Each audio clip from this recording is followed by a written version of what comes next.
Hey folks, it's Matt once again. Welcome back to another review for the Bill Paxton Marathon. And this time, it's a film that when I said I was going to do this marathon, this is one of the big movies that people said, oh, you gotta see this. You have to see this. And it's a good film. It's a crime story, crime drama, maybe best way. A little bit of a thriller called One False Move from 1992. And it's directed by Carl Franklin. I'm like, that name sounds familiar. He would go on to work with Denzel Washington in a film I did not mind called Out of Time, which I saw that in the theater. I know Dean Cain has a small role in that, but I remember that film with Denzel. Yeah, I thought it was pretty decent.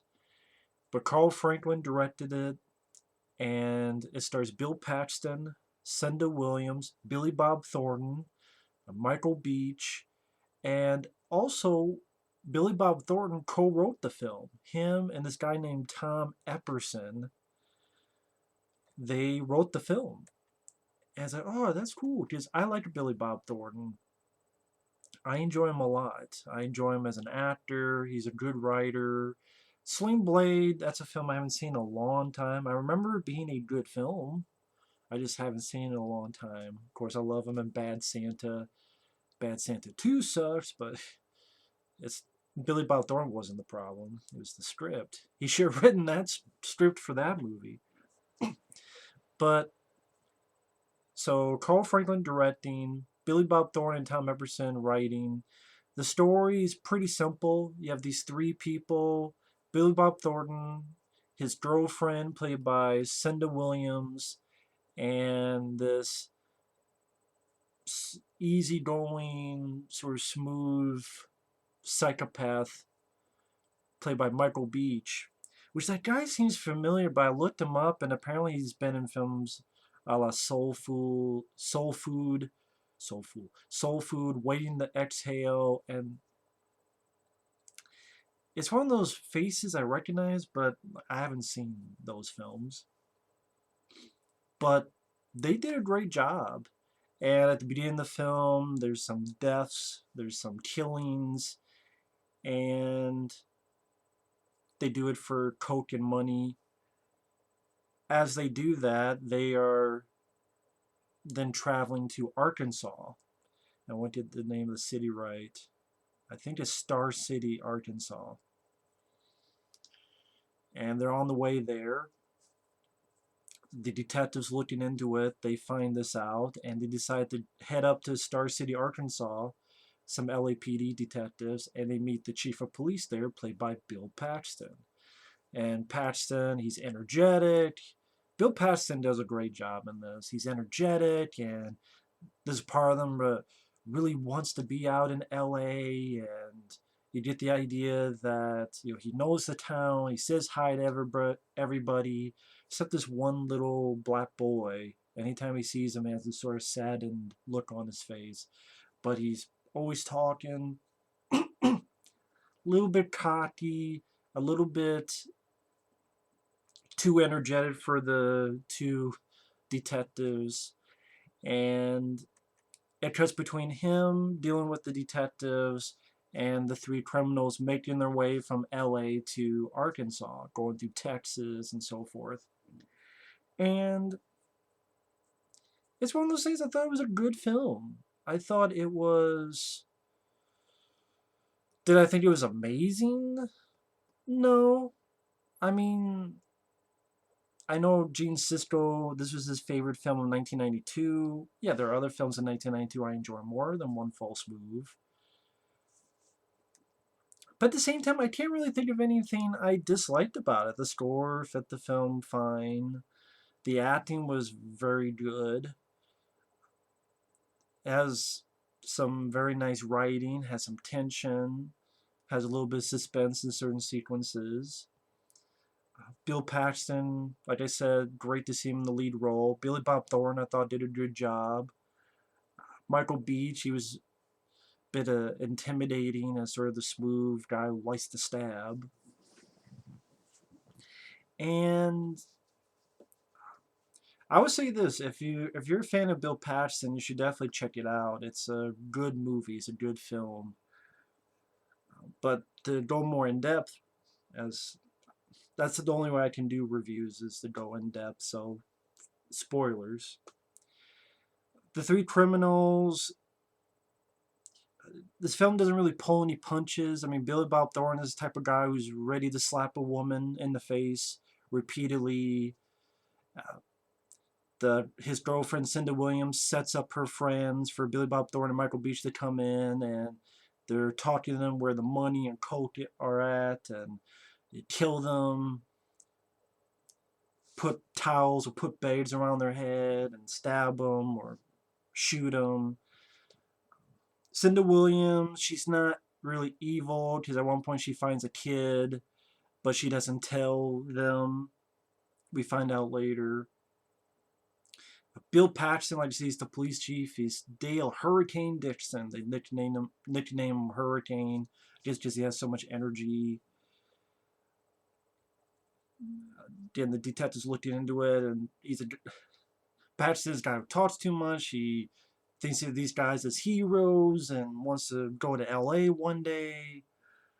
He'll go like, "We'll get those sons of bitches. Be waiting on you." Tosses honeymoon couple, friendly to everybody, again, except this silent, sad expression when he sees this one little black boy. And it cuts between Billy Bob Thornton. He's doing a really great job, plays a good villain. And when his girlfriend goes, "Those people are dead," and he's like, "No shit, and you were there." Michael Beach, he's threatening, ready to go toe to toe with Billy Bob Thornton, even overpowers him and threatens him, and then smooths out. He's the guy who wants to play it safe and smart, while Billy Bob Thornton's a little bit of a hothead. And Paxton, again, his character's a little bit cocky when he talks to the detectives. He's in another car while they're driving and nonchalantly goes across in front of them as a car is coming the other way. He pays for dinner, but then the woman says, "Hey, wait a minute, it's a $12 check. You gave me $10." There's a moment where he tosses down a guy who's chopping down a door, and it's kind of a funny scene because Bill Paxton knows the guy and calms him down, and so if you apologize, she'll let you in. And his girl's like, "Yeah, I'll let you in if you apologize." That was my shitty attempt at an Arkansas accent.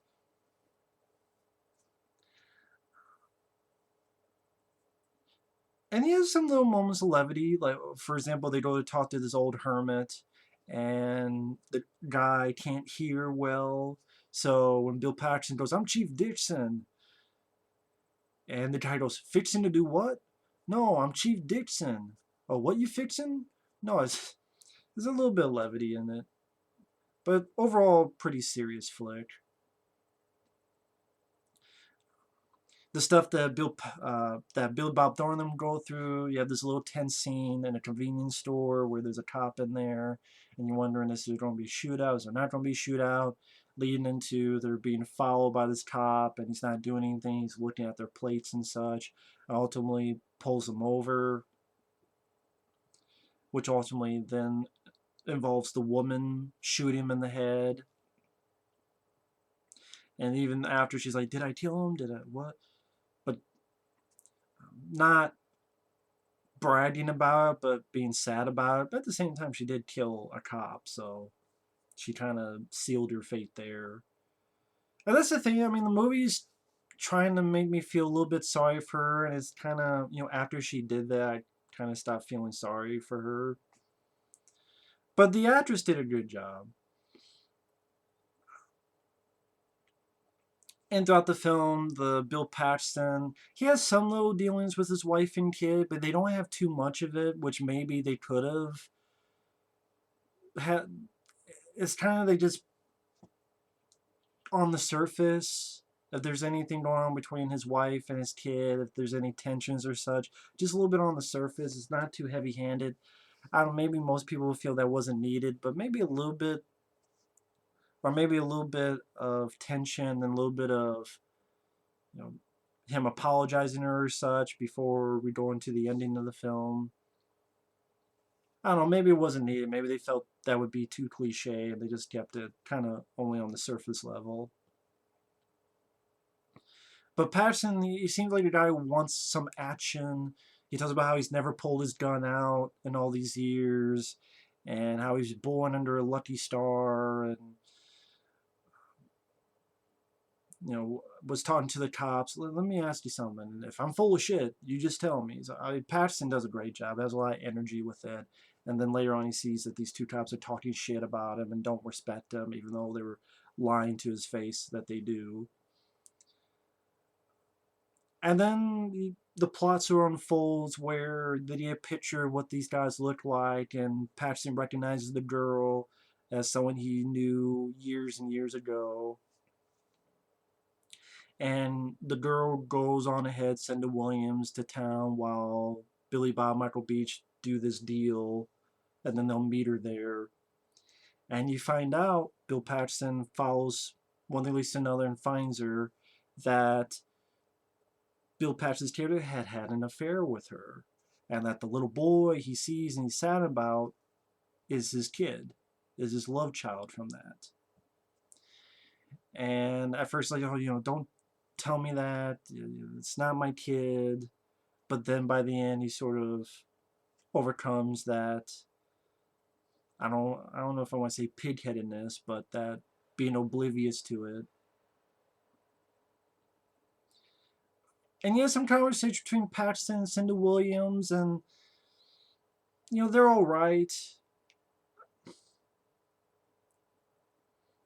I felt it would have been nice to hear some type of deeper conversations. They kind of spitball with each other a little bit, but there's not any really deep conversations about what went on, or maybe Paxton apologizing for what he did, or I shouldn't have done that, or some kind of certain sequence to have a full apology from Paxton. I mean, it's not that they made him unlikable. It's not that, but before the end, what happens would have been nice to have like one deep conversation they have with each other. It's kind of, again, they kind of throw a little bit of dialogue, but I think in this instance, being a little bit deeper on that would have been fine and not heavy-handed. Certain movies don't need that. I think this could need a little bit. I mean, considering all the praise it's gotten, I was expecting a little bit of deeper conversations. But then as they arrive, he goes, "Hey, hide there and bring them to me. Then you hide safely, and then I'll take care of it." And things go a little bit haywire. Paxton gets stabbed, but he shoots Michael Beach in the stomach. He tries to shoot Billy Bob Thornton, but the girl, who's still in love with Billy Bob Thornton, hits him. So he misses, and then Billy Bob shoots her right in the head. Like I said before, seals her fate, and hits Paxton here. But then Paxton's able to shoot Billy Bob Thornton dead. And he's sort of bleeding, he calls for backup. The detectives get there. The little boy's there because earlier they were wondering the girl's brother was protecting her, and earlier he had taken a little boy to see her mom, and the little boy was trying to show them where she's at. And the little boy, not annoying, it was cute. They had a cute boy for that. Wasn't annoying, wasn't irritating, wasn't aggravating like some little kids in movies. And you have this nice last moment where Bill Paxton's on the ground, his help is on the way, and the little boy comes over and starts talking with him. And finally, this is when Paxton, he's always been avoiding him, but now while he's there, he's talking with him. And, the kids ask him, "What are those keys for?" "Oh, I locked stuff up." And you get the idea maybe he'll tell him the truth about who his dad was, which is himself. And it kind of cuts away, and we don't know. Well, does Bill Paxton die? Does he live? Does he tell the boy? Does he not tell the boy? I guess it's supposed to be open-ended. I mean, it seems like it's leaning towards that way. I will admit the ending wasn't as satisfying as I wanted it to be. I would have liked a little bit more. And I think that's the thing is, I liked it. I think it's a good film. I don't think it's as amazing as the critics made it out to be. There's certain moments that I would have liked elaborated a bit more, or maybe certain shots. Again, maybe they're deemed as cliche, but maybe a little bit more conversation, deeper conversation between him and Cynda Williams' character, or before the battle happens, him looking off into the horizon before the moment comes. A little bit more to the last shot. So I almost want to say it's a little tad overrated, but at the same time, it is a good film, and I think most people they like it because it feels realistic. I think that's why they didn't have that stuff in there, because you see that a lot in quote films, but this is a little bit more of a realistic. Well, this guy says it here: realistic, no frills thriller. It's nothing over the top, nothing overdone, over dramatic, and maybe that's why the stuff I'm talking about is not in there, because it was more of a low key movie. And I appreciate that. Again, I do think it's a good film. I think if you're a Bill Paxton fan, if you're a Billy Bob Thornton fan, it is worth a look. I know later they will work together on A Simple Plan, which I haven't seen forever. I remember the first time I saw it was on cable, and I saw bits and pieces I wasn't a big fan of, but I am going to give that film another shot. But yeah, One False Move, it's a good movie. It's a good thriller, drama, really good performances. Again, I wouldn't say it's one of my favorite Bill Paxton films.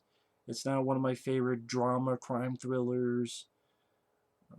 I enjoy. Well, it's more. Well, it's action thriller. I mean, for example, Heat with Al Pacino, or Cold in July. I would say I liked Cold in July more than this. There are other films, but it was still good to see. It was still good to see the film. It was still worth a look. And no, this is not me saying, oh, I better not say anything bad about this. I've said bad shit about Star Wars The Force Awakens, which a lot of people love, and people were pissed off at me. So I'm not afraid of admitting. And like I said, I think it's a little bit overrated, but at the same time, I can see the talent there. I can see that it's a well directed movie, it's a well scripted film, and it's a well acted film. That's what I mean. It's a good film. I don't think it's the best of '92, like Gene Siskel said. I don't think it's one of the best movies ever, but good flick. And again, if you're a fan of Bill Paxton, you're a fan of crime dramas, crime thrillers, however you want to put it, it's worth a look. Either way, thanks for watching. Take care. We'll see you later. Bye bye.